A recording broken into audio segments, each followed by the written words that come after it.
Do you have any tips or prompts for somebody to start thinking about their why or their purpose? I think that whilst and this is just from my experience and from conversations that I've had, but I think sometimes it's seen as if you're thinking about anything other than performing on the pitch, in your sport, on the court, whatever it might be, you're taking your eye off the ball. That's a bit of a distraction. It's going to impact your performance negatively. So it's not always encouraged to be thinking about these things.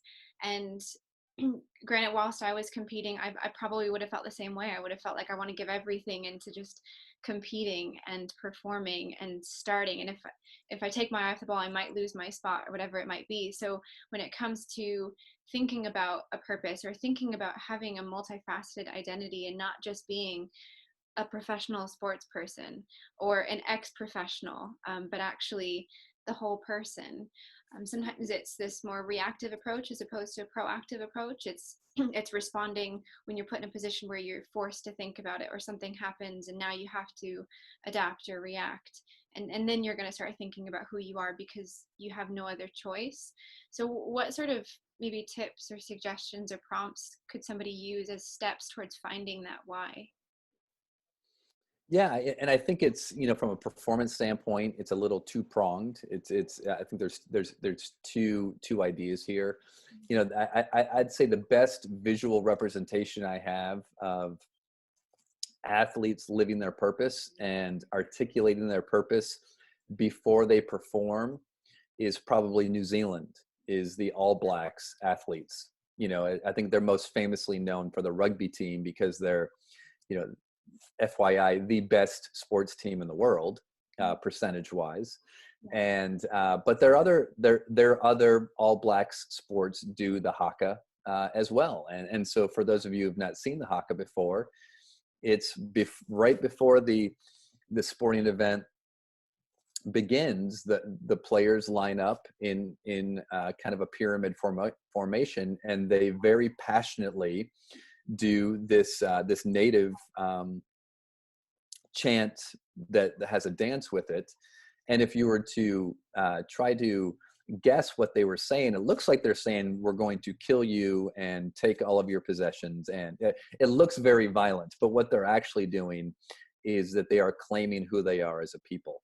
It's very culturally driven. It's about who they are as a people, and it's connecting them to their roots, and it's connecting them to their culture. So just imagine the last thing you do before you go out and perform is you do a a performance that reminds you who you are, why you are, why you're there in the first place, and you just happen to play rugby or you just happen to play basketball. And so, from a purpose standpoint, they go out onto the field and they are, who are we playing for? We're playing for a purpose bigger than ourselves. Mm-hmm. And it connects them to sort of that why.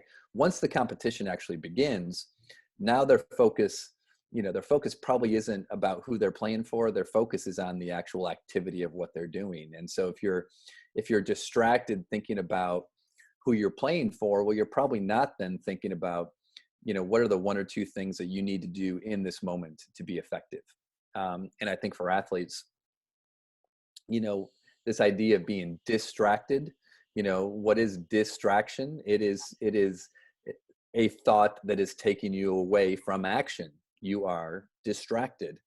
And so when we notice ourselves distracted, what I encourage athletes to do is ask, what is the one thing that I need to be focused on right now, and then take action. And so if I'm a soccer player and I'm thinking about how much time is left in the game, that's a distraction. What do I do to focus on what do I need to focus on? I'm like, okay, where's the ball? Where do I need to be? So now focus on where's the ball, and the action is where do I need to be?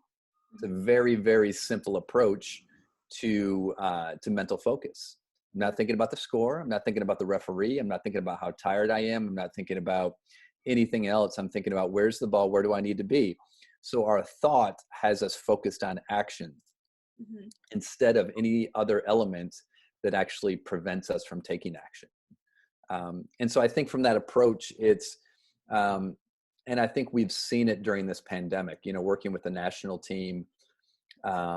And so you have this pandemic that's happening in the world, and then the United States, you have this convergence of social issues coming to the forefront, and athletes stepping up and taking action and having a voice for social change. Mm-hmm. And then you have life events happening at the same time, with people, players who are getting married, players who are having children, players who are losing loved ones. And so when we came back together again for the first time as a national team in November of 2020, compared to what guys were thinking about in January of 2020, guys had a different perspective of who they were and why they played the game. Mm-hmm. Now they were playing for reasons bigger than themselves. And I think going through that experience and continuing to go through that experience, as we all are right now, has given players and athletes a bigger perspective of why they play the game. You know, we've got so many athletes who are playing for social causes. They're playing for Black Lives Matter. They're playing for family members that died. They're playing for for their spouse now, or the kids that they have. And so that idea of playing with purpose and living with purpose goes beyond the athletic field. And again, I think for any athlete out there, you might have the perfect professional career, you never deal with a big injury, but you're still going to retire. So who are you even when you're no longer playing the game? What's important to you? What things in the world are important to you? Is it world issues, environmental issues, social issues? Well, you can still bring the passion and the work ethic and the training that you bring to your sport. You can bring that to other pursuits in your life, or just being a parent. Yeah. You can bring that same level of dedication and commitment to other things that still motivate you and bring out that passion in you.